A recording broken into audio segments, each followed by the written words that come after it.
Olá, estamos aqui em mais um programa Na Missão, um programa do canal APTV, especial direto do Congresso Brasileiro de Missões que está acontecendo aqui em Águas de Lindóia, São Paulo. E eu estou recebendo aqui o pastor Marcelo Caldas. Pastor Marcelo Caldas, ele tem um trabalho muito interessante na área de missões, que vocês vão conhecer daqui a pouquinho.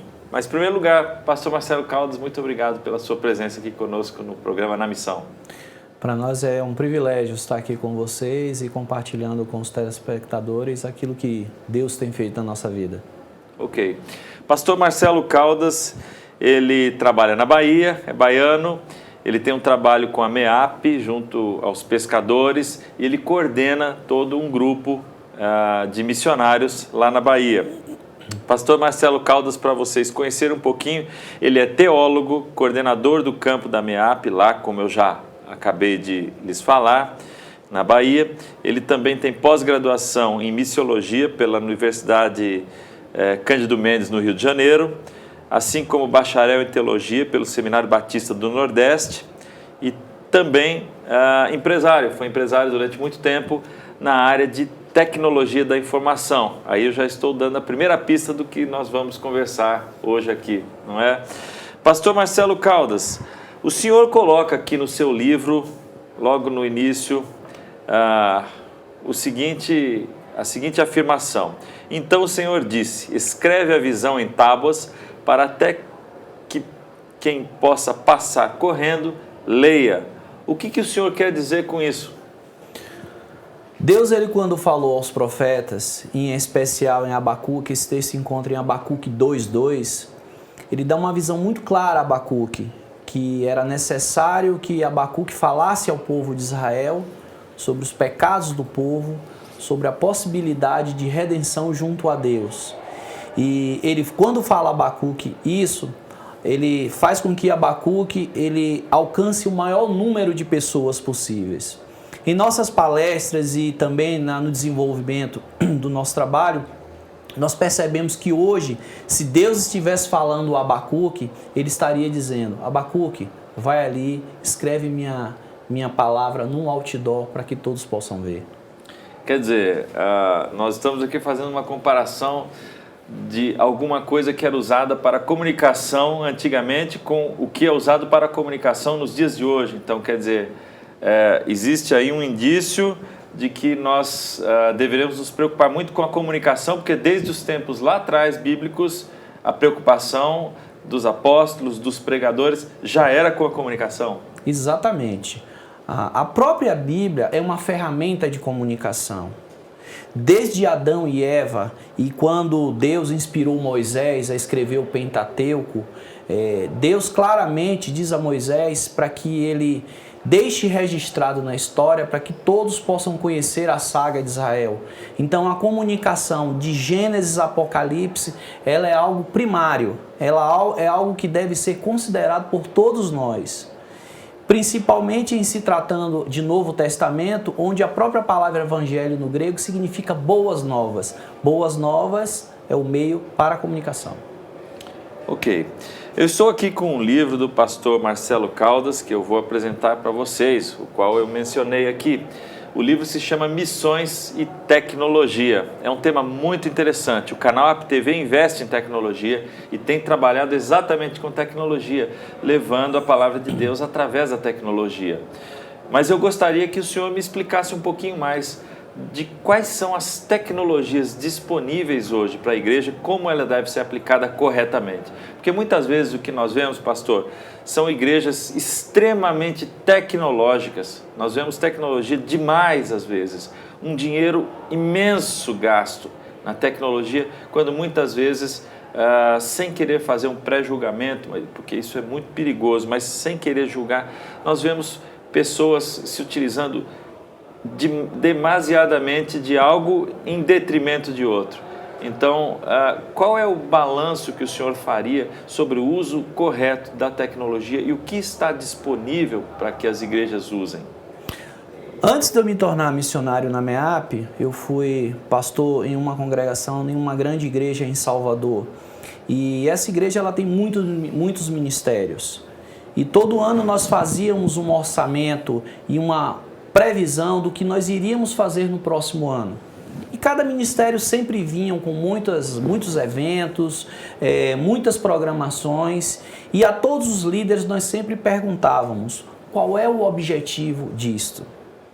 O que as igrejas têm pecado nesse sentido é: qual é o objetivo de se utilizar a tecnologia naquele momento ou nenhum outro instante?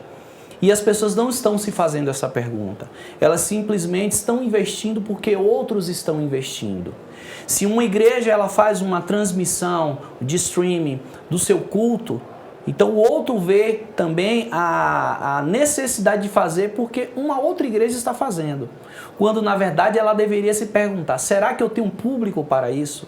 Será que eu vou alcançar pessoas? Eu terei meios de comunicação, de informar as pessoas que nós estamos ali? Ou simplesmente eu quero marcar um ponto onde outros estão marcando?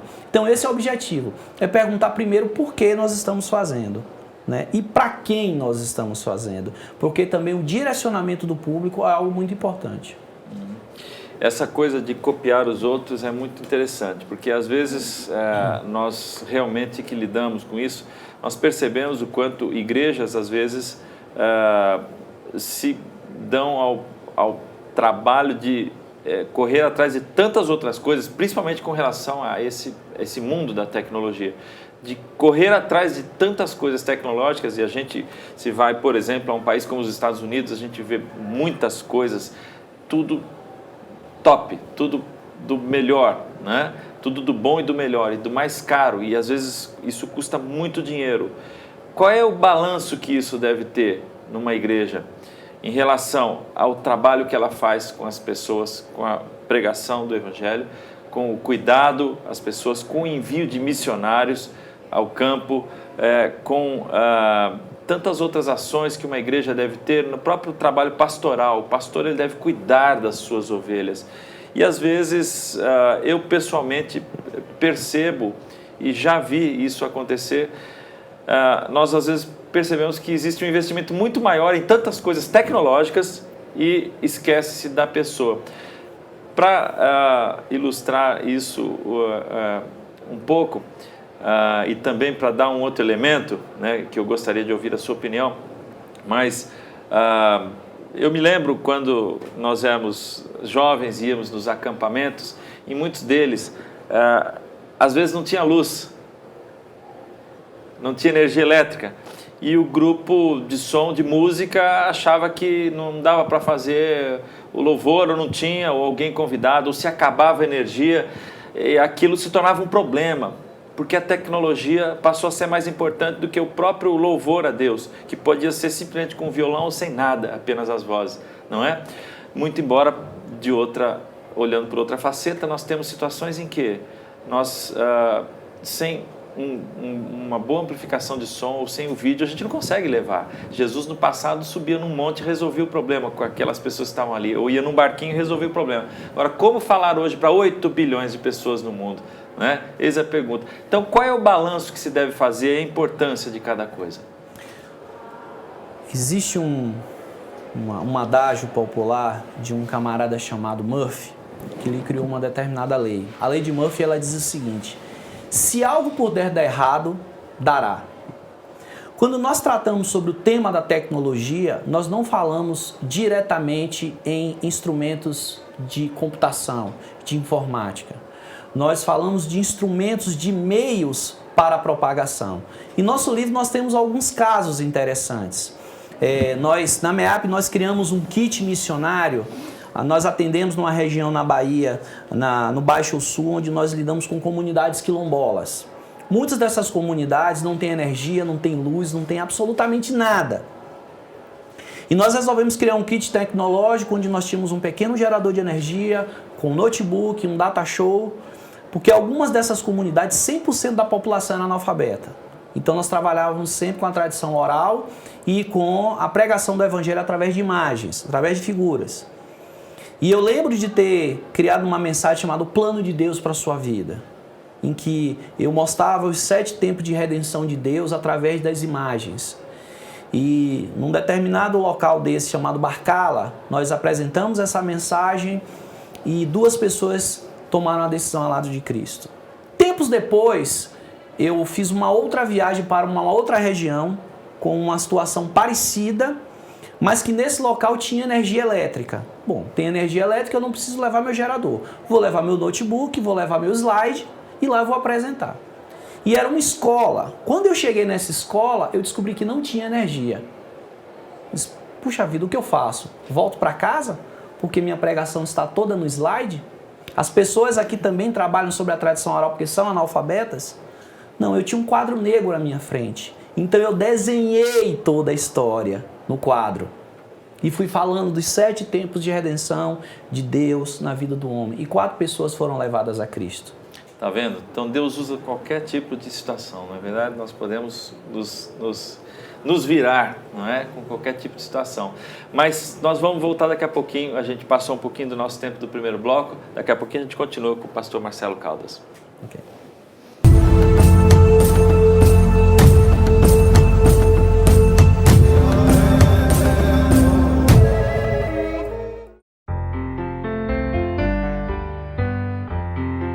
Cada uma dessas crianças traz sonhos e necessidades muito parecidas com as nossas. A diferença é que muitas não têm as oportunidades que você e eu temos de realizá-las. O Projeto Calçada busca levar vida a crianças, adolescentes, jovens e adultos sem esperança. Ajude-os a conquistarem seus sonhos e ter suas necessidades supridas. Projeto Calçada, trazendo esperança às crianças em risco ao redor do mundo.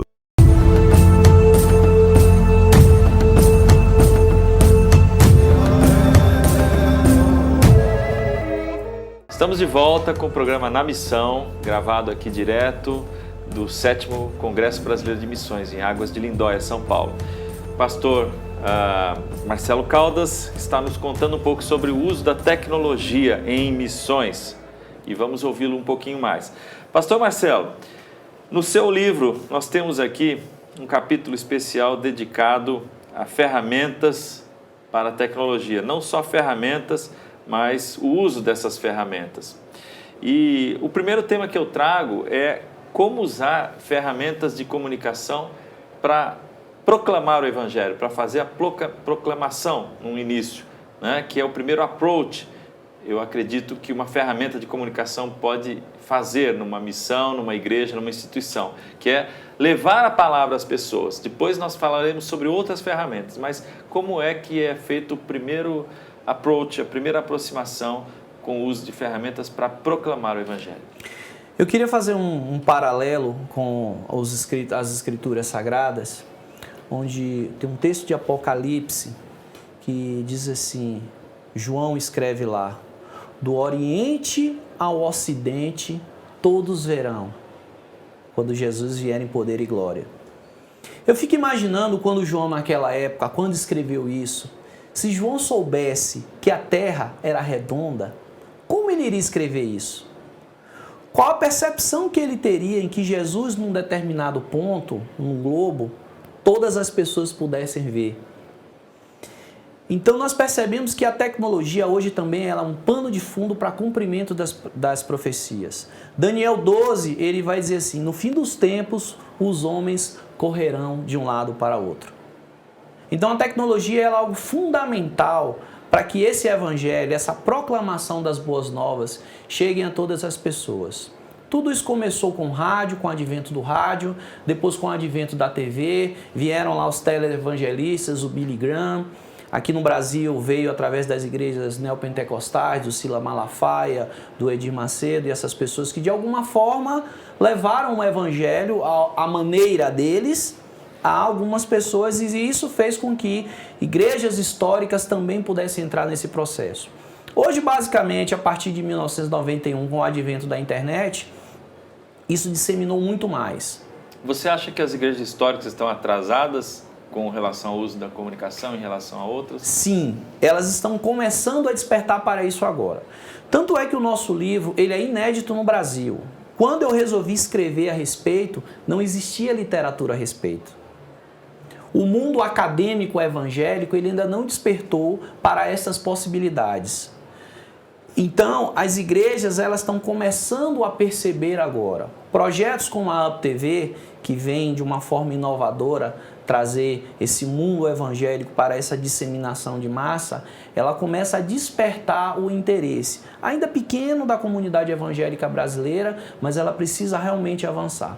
Então nós percebemos que com o advento da banda larga, com a possibilidade do streaming, com a possibilidade dos grandes data centers de armazenamento de dados, como YouTube, Vimeo e outras ferramentas, nós podemos ampliar e fazer com que o conhecimento ele chegue muito mais facilmente a essas pessoas. Você fala sobre banda larga, sobre internet e tudo. O canal AppTV é baseado em IP, muito embora nós temos uma visão de multiplataforma, né, como a multiplataforma como a nossa base, nós estaremos também em televisão aberta, televisão por assinatura, mas sempre em conteúdo por IP, que é uma tendência hoje. As próprias televisões por assinatura têm as suas caixas, os seus box, por exemplo, a Sky, a NET, onde você acessa ali um Now, que é um conteúdo por IP, está todo ali, todos os filmes. Você acessa a Netflix das suas Smart TVs, dos seus devices, e aquilo tudo é conteúdo por IP. Então essa é a tendência que está no mundo inteiro e o canal AppTV está vindo baseado em cima dessa plataforma. Muito bem, você não citou necessariamente a televisão aberta, porque a televisão aberta realmente nós percebemos que ela está em decadência, né? E está em ascendência franca o IP. Todo mundo assiste hoje Netflix, YouTube, como você citou. E você também disse que a igreja tradicional está atrasada. O que é preciso para as pessoas entenderem que a comunicação é importante e que tecnologias como, por exemplo, o IP são o futuro da comunicação e através dele que nós teremos condição de falar às pessoas? Porque hoje você vai num condomínio, como você bate na casa e entra? A pessoa não deixa você nem entrar no condomínio. Você tem guarda. Então, como entrar? Como chegar até as pessoas? As pessoas entram dentro dos seus mundos, de um shopping center, ou de um cinema, ou dentro da sua própria casa, e você praticamente não tem acesso. E no traslado de um lugar para o outro, ela está dentro do seu carro, né?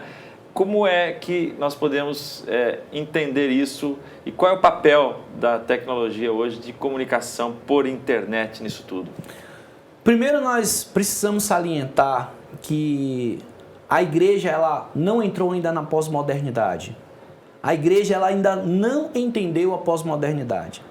A pós-modernidade ela tem dois pilares. O primeiro, eu quero ver na hora que eu achar que eu devo ver. Por isso a TV aberta está em franca decadência. As pessoas estão acostumadas, nesse tempo, a ver a hora que elas chegam em casa. O horário nobre hoje já não é mais às 8, é às 10, Nos é Estados às Unidos, 11. por exemplo, a TV aberta já está extremamente desvalorizada. A CNN teve quedas expressivas de faturamento nos últimos meses e anos, que é só um exemplo. Mas a CNN ela tem uma estrutura gigante de notícias. Mas a pessoa não quer ver notícia agora na hora do jornal da CNN ou daquele programa específico. Então ela quer ver na hora que ela quer ver alguma coisa. Ela vai, digita ali, procura ver notícias sobre aquele assunto. Sobre demanda, né? Então é o vídeo on demand. Então o que acontece? A própria CNN teve uma queda muito expressiva de faturamento, né? Então o que nós vemos é que está realmente mudando o vídeo, a televisão e a comunicação em vídeo está mudando de endereço. Exatamente. Não é verdade? Exatamente. Esse é um dos pontos. E o outro ponto é o que nós chamamos de desafios da evangelização nesse século. Nós temos alguns desafios. Os primeiros desafios são a questão da segurança, onde nós não temos mais acesso direto às pessoas. A religião evangélica é uma religião proselitista porque nós buscamos novos adeptos, novos fiéis. Não é como uma religião como o espiritismo, por exemplo, que ele não faz um trabalho de evangelicalismo. Eles não vão atrás de novos adeptos. Essas pessoas chegam de forma natural. Mas a Bíblia nos manda ir às pessoas. Então, dentro de um contexto urbano, por exemplo, hoje está quase impossível numa grande cidade você conseguir abordar essas pessoas de uma forma direta, porque os condomínios e os portões estão fechados. Tem um outro grande desafio que são chamados desigrejados. Hoje, o censo 2010 dá conta que 4 milhões de pessoas são pessoas que não frequentam quaisquer igrejas. são pessoas que são doutrinadas e são discipuladas através dos canais de comunicação. E a igreja precisa se aperceber e precisa ir buscar essas pessoas. Elas carecem tanto da graça de Deus como alguém que nunca ouviu falar de Jesus. Elas precisam crescer no conhecimento e na graça de Deus. Então esse é um outro grande desafio. E o terceiro desafio, que as próprias trevas estão utilizando a tecnologia em massa para disseminar o inferno. É verdade. Nós temos visto demais isso. Estimamos que cerca de 4 bilhões de dólares são gastos com pornografia por ano. E essa tendência é crescer cada vez mais. Só que Deus nos autoriza a usar a tecnologia. E algumas igrejas que ainda possuem o pé fora da pós-modernidade não conseguem entender isso. E acham que a tecnologia é algo que veio apenas para o mal. Nisso perdem o bonde da história. Exatamente. Exatamente. Então, essa possibilidade, nós utilizarmos a tecnologia para alcançar as pessoas pós-muro de condomínio, ou alcançar aquelas pessoas que creem no Jesus Cristo histórico, no Jesus Salvador, mas elas estão tão decepcionadas com as estruturas de igreja que elas acham que elas podem seguir a Cristo ali no seu sofá. Não é o que diz Hebreus. Hebreus diz que a gente tem que congregar. Nós devemos estar em comunhão. Então nós podemos fazer com que a tecnologia chegue a essas pessoas para que elas tenham um acesso inicial e elas possam chegar de forma física a todos nós. Tá bom, daqui a pouquinho a gente volta e eu tenho mais 2 assuntos com o pastor Marcelo Caldas. Só um minutinho, o programa Na Missão já volta daqui a pouquinho.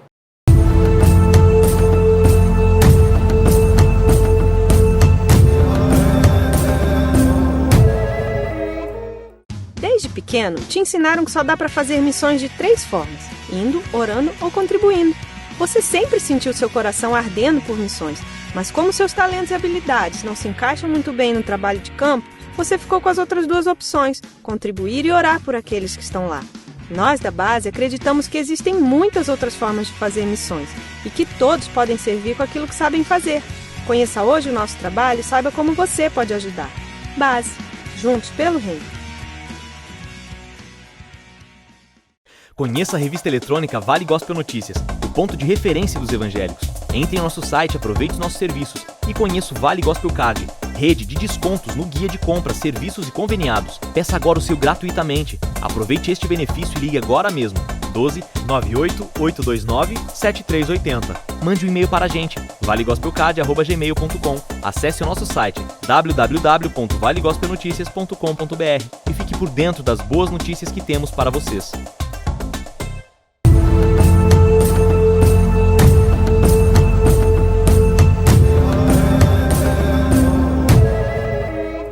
Muito bem, nós estávamos conversando aqui com o pastor Marcelo Caldas sobre a pós-modernidade e o tempo em que as pessoas gastam para ver as coisas. Hoje é muito pequeno, as pessoas querem tudo muito objetivo, não é? Por isso nós não podemos ter um programa de 1, de 2 horas, apesar do assunto ser extenso. Mas, pastor Marcelo, eu tenho uma pergunta sobre o uso da tecnologia e quais são as ferramentas que a gente tem de uma maneira bastante pragmática. Quais são as ferramentas e como é que a igreja ou a instituição religiosa hoje pode, uma missão, uma agência, pode usar isso no seu dia a dia, na gestão dos seus processos? Bom, nós temos 3 pilares aí que precisamos tratar. A proclamação, como nós já falamos, essas ferramentas de streaming, a TV, a internet. Nós temos a comunicação efetivamente, como nos comunicar com os mantenedores, com os missionários, com o público em geral. E o terceiro é a gestão. A comunicação, rapidamente falando, nós temos hoje ferramentas também por internet, como Skype, como VoIP, que facilitam esse estreitamento do contato com o missionário no campo. Hoje, com o advento do celular, em que os smartphones têm essa possibilidade de você usar várias ferramentas, isso ficou muito mais fácil. O missionário hoje ele não fica mais isolado do campo. O terceiro tripé, que é o tripé da gestão, nós percebemos que no desenvolver desse livro, nós visualizamos que tanto as agências missionárias como as igrejas, elas utilizam isso de forma desconexa. Não há, por exemplo, uma ferramenta no Brasil hoje para agências missionárias em que trate as questões táticas. Eu não sei, eu não tenho estatística de quantas pessoas estão congregando num projeto de plantação de igreja. Eu não tenho uma estatística de quantas pessoas estão sendo alcançadas num projeto social. Eu não tenho uma estatística de saber o que os meus missionários efetivamente estão fazendo no campo, a agenda dele no campo, a agenda de mobilização de equipes. Então isso tudo é muito feito ainda de forma artesanal, através de um Excel, através de uma planilha, usando a tecnologia, mas não de forma sistêmica. Aí acabamos fazendo mal feito, né? Exatamente. E não é assim que devemos fazer para a obra de Deus. Devemos fazer tudo bem feito, como se estivéssemos fazendo para o próprio Deus, e de fato estamos. Exatamente. Então a tecnologia ela pode ajudar, e esse é o jeito de fazermos as coisas hoje. Não estamos mais na era da carroça, onde tudo era aqui na ponta de um lápis ou num papelzinho, uma carta que levava uma semana ou um mês para chegar em algum lugar. Hoje as coisas são muito rápidas e a tecnologia nos dá essa velocidade e nos dá também possibilidades, medidas e tudo mais, né? Para que possamos entender o que estamos fazendo. Antigamente isso não existia. Aliás, como é que começou tudo isso na sua cabeça? Parece que existe aí uma história que ilustra isso, né? Como é que começou isso? A dificuldade de não se ter comunicação, como é que foi isso? Eu lembro que quando eu iniciei minha pós-graduação e eu fui fazer o meu projeto de monografia, o meu professor disse que eu era um louco. Você não vai achar elementos teóricos suficientes para sustentar a sua tese. E eu precisava de documentos. Como não existia literatura no Brasil a respeito, eu fui então atrás de documentos históricos. Fui atrás dos documentos históricos, das cartas que eram trocadas entre os missionários, por eu ser batista, por eu ser de uma linha histórica, eu trabalhei dentro do meu universo. Então trabalhei sobre cartas históricas trocadas entre os missionários batistas e os missionários presbiterianos. E uma das cartas me chamou a atenção, onde o Taylor e o Bagby, eles escrevem a junta de Richmond, dos Estados Unidos, que queriam iniciar um projeto missionário no Brasil, e o trabalho batista ele começou em Santa Bárbara do Oeste, em São Paulo, mas era uma igreja de americanos, e eles queriam expandir isso para os brasileiros. E o Bagby ele escreve assim: não podemos trabalhar inicialmente no interior, porque percebemos que as coisas são mais difíceis. Precisamos ir para o litoral, onde a comunicação flui com mais intensidade, os recursos e as pessoas chegam mais facilmente. Aí você encontrou a palavrinha que você estava procurando. Cheguei. Comunicação foi o problema. Exatamente. Então, eles partiram para a capital do Império na época, que era Bahia, e de lá nasceu a primeira igreja batista do Brasil, e a partir dali do Porto de Salvador, as cartas começaram a fluir com mais rapidez. O Ashman Green Simonton, ele escreve uma coisa assim, olha, nos últimos tempos nós estamos recebendo exponencialmente a maior quantidade de cartas, de pessoas interessadas em virem fazer a missão no Brasil. Precisamos de mais cartas e de mais missionários. Interessante, muito bem. Bem, está aí, esse terceiro bloco nosso foi um pouco mais curto, porque os outros foram um pouco mais compridos, então, dessa forma, estamos fechando o nosso programa Na Missão com o pastor Marcelo Caldas.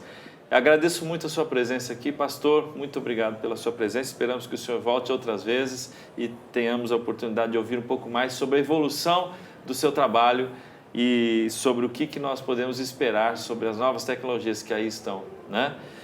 E fica aqui a dica do livro, Missões e Tecnologia, o uso da tecnologia na expansão do Evangelho. É uma coisa que hoje em dia nós não podemos fugir, a igreja não pode fugir. E tem muitas igrejas que ou fogem ou não estão a par, não estão cientes daquilo tudo que pode ser feito no uso do Evangelho. Não que isso seja mais importante ou que vá suplantar qualquer outro tipo de ação que é patrimônio da igreja, como o cuidado das ovelhas e tantas outras coisas acessórias que vêm por aí, assim como a pregação do Evangelho, que é mandamento, e outras coisas. Mas não podemos nos esquecer das ferramentas. Cada época traz as suas ferramentas. As nossas ferramentas hoje estão aqui no livro do pastor Marcelo, como dica para todo mundo. Muito obrigado pela sua presença, pastor. Eu que agradeço e eu peço a Deus que abençoe a todos vocês e guardem isso. A tecnologia é apenas um meio. A palavra de Deus, ela é imutável, mas ela pode chegar às pessoas de diversas formas. Deus abençoe você.